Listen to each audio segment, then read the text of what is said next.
All right, let's dive into a really critical piece of modern system design, the API gateway. It's kind of the unsung hero that keeps our complex digital world running smoothly. And honestly, understanding it is key to figuring out how modern apps are even built in the first place. So, picture this. You're building a massive application, but it's not one giant block of code, right? It's more like a whole constellation of tiny, independent services. You've got a user service, a payment service, an inventory service, maybe hundreds of them, and they're all supposed to be talking to each other. Welcome to the world of microservices. And that leads to the big question, doesn't it? How does your mobile app or your web browser actually talk to all these different services? Does it need to know the specific address for every single one? Because if it does, well, that sounds like a recipe for absolute chaos. And that chaos, that's exactly what we call the microservice maze. It's this incredibly complex web that our applications have to somehow navigate just to get even a simple task done. See, when you let your client apps talk directly to all your backend services, you're creating this really tight, really brittle connection.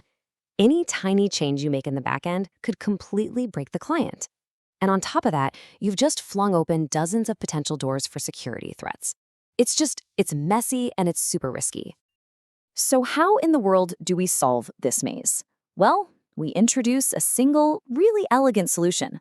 I want you to think of it as the grand entrance, the one and only front door to your entire system. And that front door, that's the API gateway.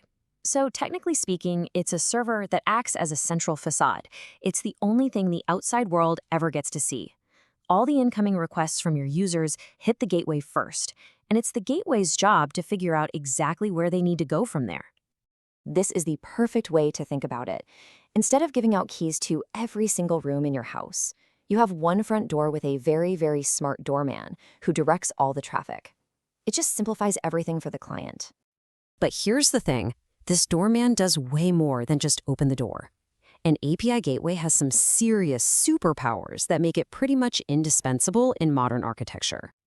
Okay, let's break these down. First, the gateway is your traffic cop, right? It routes all the requests to the correct service. It's also your security guard, checking IDs and permissions before letting anyone in.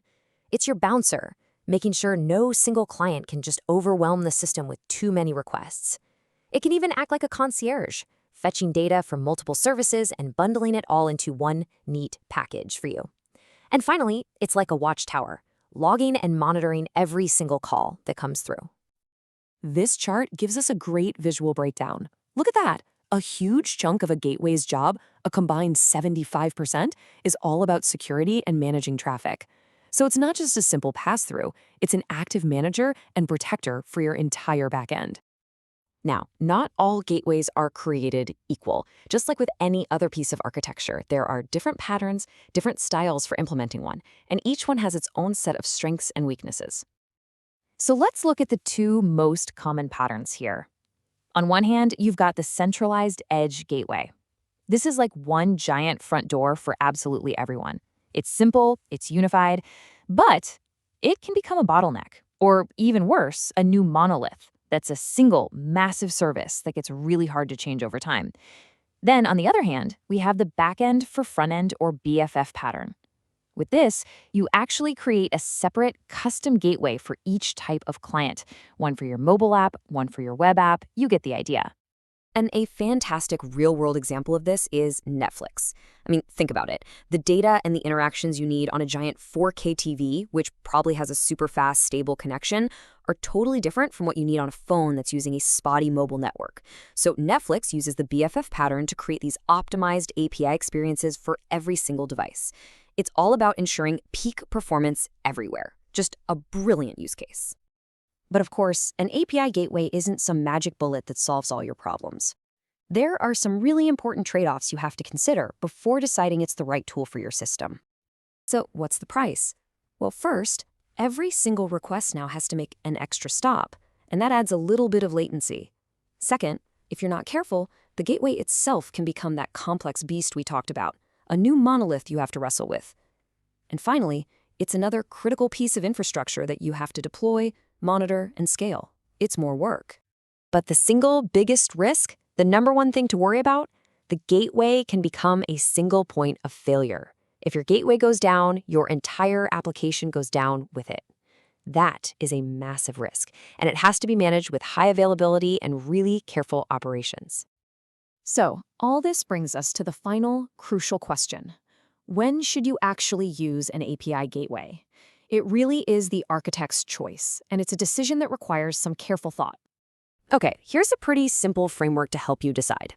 If you're juggling lots of microservices and different types of clients, and you really need central control over security and routing, a gateway is going to be your best friend. But if you have a pretty simple application, or if every single millisecond of latency really counts for you, then adding a gateway might just be an unnecessary complication. And that's really the thought I want to leave you with. An API gateway is an incredibly powerful pattern, for sure. But like any powerful tool, it has to be used correctly. So you have to ask yourself, in your architecture, is it a true enabler that's going to simplify all that complexity? Or is it a future bottleneck just waiting to happen? The answer to that question is going to define the success of your system.